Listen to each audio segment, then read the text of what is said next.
تو خیر کہاں سے, تو عبداللہ ابن مبارک رحمہ اللہ تعالی, کیونکہ پہلے تو اسلاف میں تھا کہ جلدی شادی کرنی ہے, اب جب شادی ہوگی تو ظاہر ہے مالی مسائل تو کھڑے ہوتے ہیں, خرچہ تو اب بیگم آ گئی, بچے بھی ہوتے ہیں, چلے جا رہے ہیں.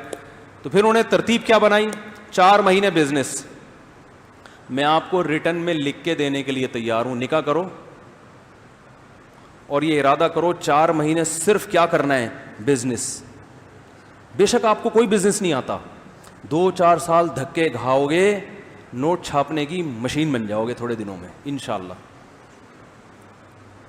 کماؤ پوت جو ہے نا, جس کو جاب کرنے والا کہتے ہیں, یہ ہمارے اسلاف کا طریقہ نہیں ہے. یہ انگریز جب ہندوستان میں آیا اس کو افراد چاہیے تھے, اس کے پاس افراد نہیں تھے نا, تو اس کو ملازمتوں کے لیے بندے چاہیے تھے. انہوں نے ہمیں تجارتوں سے ہٹا کے کہاں لگا دیا, کلرک بنا دیا کسی کو, ٹھیک ہے نا, کسی کو کچھ بنا دیا, کسی کو کچھ بنا, اور 1.5-2 لاکھ کوئی مینیجر بنا دیا. تو اس کو اب مینیجر کا ساری نالج سے فائدہ کون اٹھاتا ہے, وہ جس کی فیکٹری ہے, یہ جس کا بزنس ہے. ہو سکتا ہے وہ انگوٹھا چھاپ ہو, پیسہ آئے گا نا تو مینیجر MBA لڑکے ملازم ہوں گے آپ کے, پیسہ نہیں آئے تو خود MBA بن کے کسی جاہل کی ملازمت کرو گے. کیا کریں یار, کوئی ڈنڈا منڈا ہونا چاہیے صرف دکھانے کے لیے. اب یہ ٹاپک چینج ہوتے ہیں نا, تو جس ٹاپک میں گھستا ہوں اس کو اگر ادھورا چھوڑ دوں تو پھر مسئلہ خراب ہو جائے گا. دیکھو آپ پڑھو ضرور, پڑھنے کا مقصد آپ کا نالج ہونا چاہیے. جو پڑھا لکھا آدمی ہے وہ معاشرے میں اچھا سروائیو کر سکتا ہے, لوگوں کو اچھا گائیڈ کر سکتا ہے. وہ بہت سی غلطی اس نیت سے پڑھو. پیسہ کمانے کے لیے اگر پڑھتے ہو تو بے وقوف ہو. پیسہ صرف کس میں رکھا ہے اللہ نے, تجارت میں رکھا ہے. سمجھتے ہو کہ نہیں سمجھتے؟ اور اپنی اولاد کو بزنس دے کے جاؤ, فری پھوکٹ میں تمہاری جگہ آگے, تم سے 2 ہاتھ آگے نکل جائیں گے. آپ ڈاکٹر بنے, اپنے بچے کو ڈاکٹر بنا کے جاؤ گے نا, تو اس کو اتنی ہی محنت کرنی پڑے گی جتنی آپ نے کی ہے. وہ 0 سے شروع ہوگا. لیکن بزنس دے کے جاؤ گے تو جو آپ کا آخری سٹیپ ہوگا بچے کا, وہ پہلا ہوگا. اور 3-4 نسلوں کے بعد خود سوچ لو کیا ہوگا. وہ سارے تجربے کر کر کے مختلف لوگوں کو پہنانا سیکھ جائیں گے. مختلف چیزیں تجارت میں پہنائی جاتی ہے نا, یہ گائے قربانی کی خریدی, اس کو پہنا دی, یہ پلاٹ خریدا, اس کو پہنا دیا. تو وہ پہنا کے ماسٹر ہو جائیں گے کہ کس کو کس وقت کیا چیز پہنانی ہے. سمجھتے ہو کہ نہیں سمجھتے ہو؟ تو اس لیے تجارت کیا کرو. اور ایک دم سے نہیں ہو جاتا, شروع میں تو دھکے. اور تجارت کے لیے یہ بھی سوچتے ہو اتنا پیسہ کہاں سے لائیں, تو یہ تو بے وقوفی کی بات ہے. تجارت میں تو پہنانا آنا چاہیے. ادھر سے لیا, اس کو پہنا کے کمیشن لیا, پتلی گلی سے نکل لیے. ٹھیک ہے, تو پیسہ انویسٹ کرنے کی حماقت کبھی بھی نہیں کرنا کیونکہ آپ کو تجارت آتی نہیں ہے. 1 کروڑ انویسٹ کر کے وہ ڈوب گئے, پھر تو گئے کام سے. انویسٹمنٹ اس بزنس میں کریں جس کا آپ کو تجربہ اچھا خاصا ہو چکا ہو, اس بزنس میں انویسٹمنٹ کرو آپ, پھر فائدہ ہے. تو بات یہ چل رہی تھی کہ اچھا آپ اگر وہ ہمارے بھائی بیٹھے ہوئے ہیں نا, وہ میکینک ہیں ماشاءاللہ کار کے, تو وہ بھی سوچ رہے ہوں گے میں بزنس کیسے کروں. بھائی آپ نے ورک شاپ کھولی ہوئی ہے, ساتھ گاڑیاں خرید کے بیچنا بھی شروع کر دیں. ٹھیک ہے نا, بزنس میں اللہ نے برکت رکھی ہے. 9 اعشار امتی فی التجارہ او کما قال صلی اللہ علیہ وسلم. اگرچہ روایت کی سند پہ کلام ہے, نبی صلی اللہ علیہ وسلم نے فرمایا کہ میری امت کے 10 میں سے 9 حصے رزق اللہ نے تجارت میں رکھا ہے. سمجھتے ہو گے نہیں سمجھتے ہو؟ تو ساتھ جاب کے ساتھ سائڈ میں چلاتے رہو کچھ نہ کچھ. پہنانا ہی تو ہے نا, گاڑی خریدی پہنا دی کسی کو. ٹھیک, تو اس میں آدمی محنت کرے. تو عبداللہ ابن مبارک رحمہ اللہ تعالی وہ کیا کرتے تھے, 4 مہینے صرف اور صرف بزنس. اب یہ نہیں کہ بزنس ہی کے ہو کے رہ گیا, باقی کوئی کام ہی نہیں ہے. تو 4 مہینے تجارت سے جو ارننگ ہوتی تھی وہ اپنے بیوی بچوں کے لیے. بھائی اب سال بھر بیٹھ کے کھانا ہے. جیسے حج کے موقع پہ بعض لوگ 2 مہینے میں اتنا کما لیتے ہیں کہ باقی 10 مہینے بیٹھ کے کھاتے ہیں. وہ سیزن ہوتے ہیں نا ہر چیز کے. اگلے 4 مہینے وہ جہاد میں گزارتے تھے.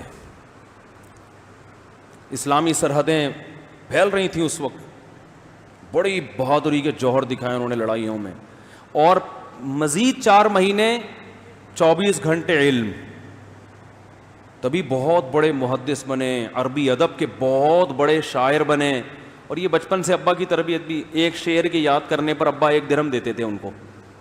بچپن میں ابا کہتے تھے, عبداللہ بن مبارک کے جو والد تھے نا, وہ کہتے تھے ایک شعر یاد کر لو 1 درہم.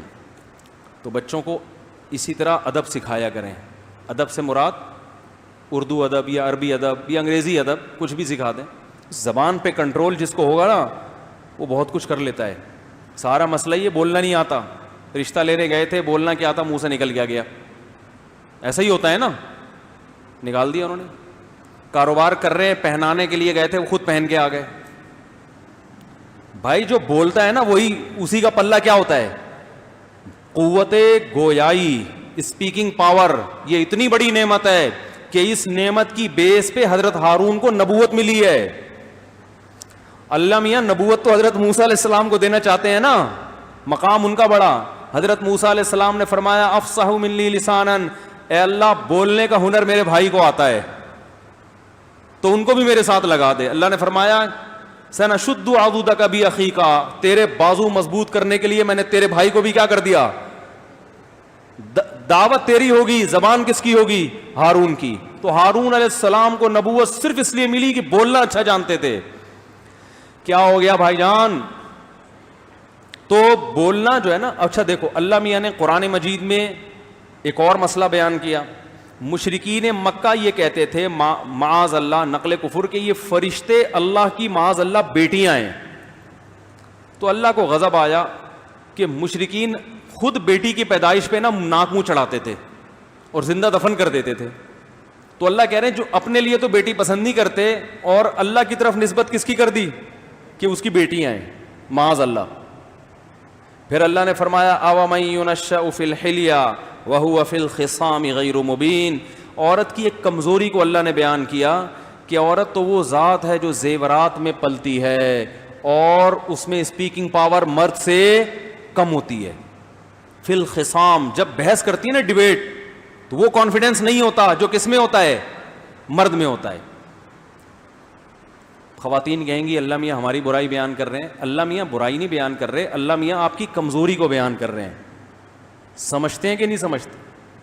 ارے میاں دیکھو, ایک آدمی کہے کہ مرد کے بازو میں طاقت زیادہ, عورت کے بازو میں طاقت کم, تو کیا عورت کی انسلٹ ہو رہی ہے؟ یہ تو حقیقت ہے نا. مرد طاقت ہوتا ہے, عورت کیا ہوتی ہے بیچاری, کمزور. اللہ ماشاء اللہ کچھ اس کے برعکس بھی ہوتی ہیں. تو بعض عورتیں مردوں سے زیادہ ذہین ہوتی ہیں, ان میں بولنے کی طاقت مرد سے زیادہ. امی عائشہ رضی اللہ تعالی عنہا جو تھیں وہ تو صحابہ سے زیادہ اچھا بول لیا کرتی تھیں, ذہانت بھی بہت سے صحابہ سے زیادہ تھی. لیکن عمومی جو ماحول ہے اللہ نے بنایا ہے وہ کیا ہے کہ عورت کو زیب و زینت سے محبت ہوتی ہے. تو یہ بھی ایک عیب ہے, اگرچہ یہ اس کے لیے عیب نہیں ہے, اس کی فطرت کا حصہ ہے, لیکن اس کی فطرت کا حصہ ہونا بھی تو ایک عیب ہے نا. تو اس سے بھی پتہ چلتا ہے میرے بھائی, جس مرد کو زیادہ زیب و زینت کا شوق ہے نا, یہ تو بہت ہی بڑا عیب ہے کہ تمہاری تو نیچر نہیں ہے, تم پھر بھی زنانے میں گھس رہے ہو جا کے. سمجھ آ رہی ہے بات؟ بیوٹی پارلر کھول کے بیٹھے ہوئے ہو اور تیار ہونے میں گھنٹہ گھنٹہ لگاتے ہو. یہ میں اتنا جو بولتا ہوں نا, مرد کو زیادہ بیوٹی نہیں ہے, تیار ہونے میں گھنٹہ نہ لگاؤ, تو لوگ کہتے ہیں یہ کوئی کبیرہ گناہ ہے جو اس پر اتنا بول رہے ہو. او بھائی یہ نیچر کے خلاف ہے, اللہ کو یہ چیز پسند نہیں ہے. تو یہ عورت کے پر یہ جو ہے کہ وہ بیوٹی, وہ وہاں ڈریسنگ ٹیبل کے سامنے جب بیٹھی ہے تو اٹھ ہی نہیں رہی, وہ ٹھیک ہے اس پہ سوٹ کرتا ہے, آدمی پہ یہ چیزیں سوٹ نہیں کرتی. اس لیے میں بار بار بول رہا ہوں کہ یہ سب چیزیں شریعت کا حصہ ہے بھائی. تیار ہونا, جاؤ نہاؤ دو, کپڑے اس طریقے ہو گیا.